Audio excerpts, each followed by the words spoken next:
गरुडगमन तव चरणकमलमिह मनसि लसतु मम नित्यम्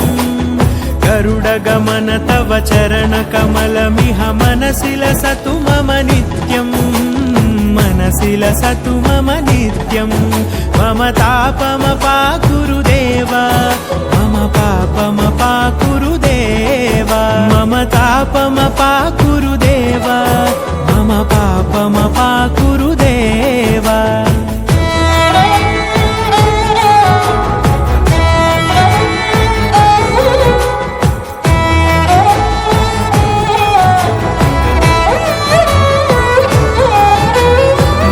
जनयन विधिनमुचिहरण मुख विबुध विनुत पद पद्मा जल जनयन विधिनमुचिहरण मुख विबुध विनुत पद